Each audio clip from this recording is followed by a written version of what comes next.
ഈ സൂറത്ത് നിങ്ങൾ ഓതിയ നിങ്ങളുടെ പാപം അള്ളാഹു പൊറുക്കും, നിങ്ങൾ അള്ളാഹു നന്നാക്കി തരും, അള്ളാഹു സ്വർഗ്ഗം തരും, അള്ളാഹു ഭാഗ്യം തരുമാറാകട്ടെ. ഓതുവോ? ഒന്ന് കൈവക്കിക്കേ.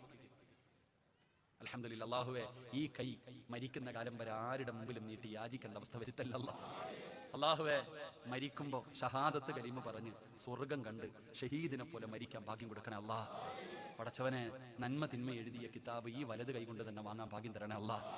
നബിതങ്ങളുടെ കയ്യിൽ നിന്ന് ഹൗലുൽ കൗസർ ഈ ഉയർത്തിയ കൈ കൊണ്ട് വാങ്ങിച്ചു കുടിക്കാൻ ഞങ്ങൾക്ക് നീ ഭാഗ്യം തരണേ അല്ലാഹ്. ഈ ഉയർത്തിയ കൈ പിടിച്ച് വിശുദ്ധ ഖുർആൻ ഞങ്ങളെ സ്വർഗത്തിൽ കൊണ്ടുപോകണേ അല്ലാഹ്. അതിനുള്ള ഭാഗ്യം തരണേ പടച്ചവനെ. ആ കൈ വെക്കാത്തവനെ നീ നന്നാക്കണേ അല്ലാഹ്. ഞാൻ പൈസ വല്ലതും ചോദിച്ചോ? ഒരു സൂറത്ത് ഓതുവോന്ന് ചോദിച്ചോളൂ. ഇൻഷാ അല്ലാഹുടെ സ്ഥാനത്തെ കൈവക്കല്. ഓതുന്നത് ഓതാത്തത് നിന്റെ ഇഷ്ടം. സൂറത്തു തകാസുർ. ഏത് സൂറത്ത്? നബിതങ്ങൾ പറയുന്ന സൂറത്തു തകാസുർ ഓദിക്കുക. ബിസ്മില്ലാഹിർ റഹ്മാനിർ റഹീം. അൽഹാകുമുത് തകാസുർ ഹത്താ